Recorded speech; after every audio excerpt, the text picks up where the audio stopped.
Moisés. Professor Moisés, começo perguntando ao senhor o seguinte: existiu expectativa, por mais que analistas experientes como vocês avaliassem desde o início que uma campanha municipal ela acaba tendo vários aspectos locais, mas existia de alguma forma uma expectativa da presença do ex-presidente Jair Bolsonaro e do presidente Lula nessa campanha.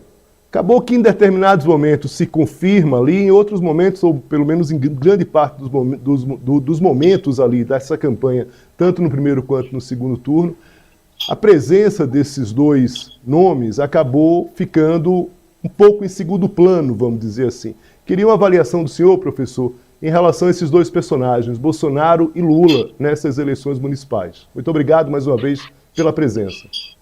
Bom dia, um prazer estar aqui, um prazer também participar com o Cláudio, meu colega Cláudio, de muitos anos.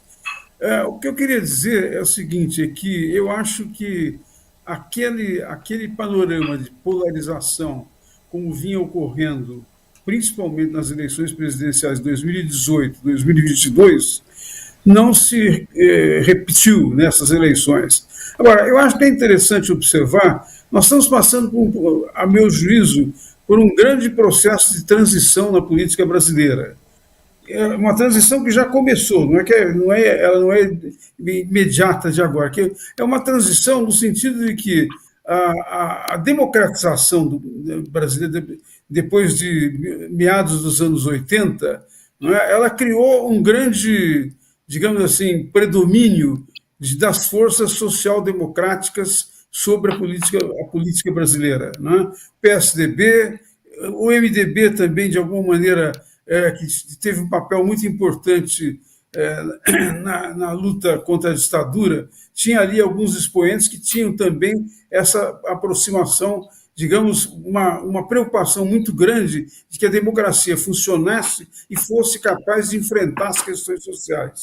Não é uma coisa exclusiva de um partido, mas tinha um elemento muito forte na política brasileira nessa direção. E, de alguma maneira, os campos não estavam tão claros, tão definidos como agora. Agora, eu acho que não houve uma polarização tanto Jair Bolsonaro, Luiz Inácio Lula da Silva, mas houve, num certo sentido, avançou no país, num certo sentido, a divisão entre eleitores que vão numa direção que eu chamaria democrática, preocupada com as questões sociais, progressistas, e eleitores que têm uma posição mais conservadora, não só na questão dos costumes, mas também tem uma visão, digamos, muito crítica sobre todo o funcionamento do sistema político, né? Querem mudança, embora nem sempre saibam exatamente que mudança, e isso propiciou o espaço, né, para que uma direita e uma extrema-direita se expressassem de uma maneira mais clara, mais explícita.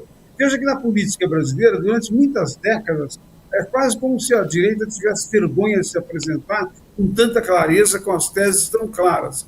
Isso mudou completamente. Então, essa transição, em parte, acompanha o que acontece em outros países do mundo, em outras partes do mundo, mas essa transição vai no sentido de um ator político muito importante agora do processo brasileiro é a direita e especialmente a extrema-direita. Isso não era assim durante os anos 90 e uma parte do início desse novo século.